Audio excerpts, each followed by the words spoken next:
This is a great question.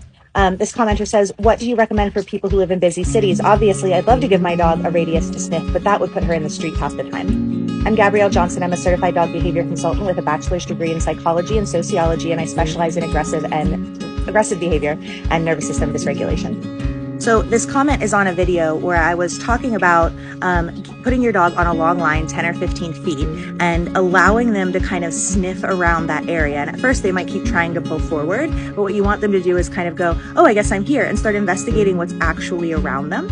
And then they'll kind of start checking in with you, like, hey, are we moving? And then that's your cue to, well, you can mark and reward. And then that's your cue when you feel like they're in the, hi buddy, when you feel like they're in the green zone, a good thinking brain, that's your cue to move forward. And then we often rinse and repeat. Thank you, buddy. Someone's ready for breakfast.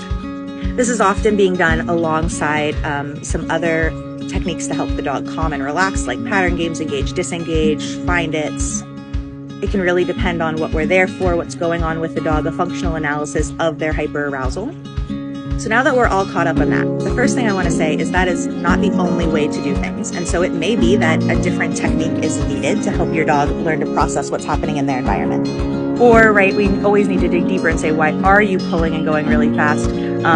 Is it fear? Is it frustration? Is it just kind of a learning how to do these things? Are you just overexcited puppy? What's going on? And that can definitely impact the choices that we make to help the dog, as well as our management plan.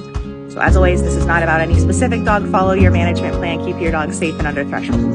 So sometimes we do just need to choose a different option. If the environment doesn't allow it, we might need to do something else. And there are a lot of options out there. Either way, though, I want to make sure that my dog's need to sniff and explore is getting satiated.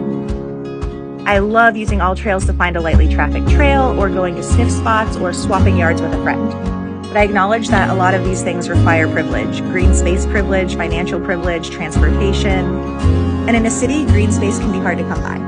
Know that it doesn't need to be green space. Taking your dog to a parking lot and doing this exercise can be just as beneficial. They aren't as hung up on the visuals as we are. So all of these things, though, are things to practice and then take into your walk. So on a walk in the city, while I'm building up to being able to use these skills, I might use things like a pattern game or a Kong hand to keep my dog more at my side. But I might keep those walks just at what they're required to get from A to B, because it doesn't sound like they're a lot of fun at this point for anyone. One final tip: if going out into other spaces isn't an option, you can always bring the world to your dog. So I love to go out and gather like sticks, leaves, grass, a discarded dog toy you find, bring it home, put it in a box, or lay it out on a blanket and let your dog explore. You can even trade toys and stuff with other dog friends. This is also great for dogs on energy restriction. Happy walking.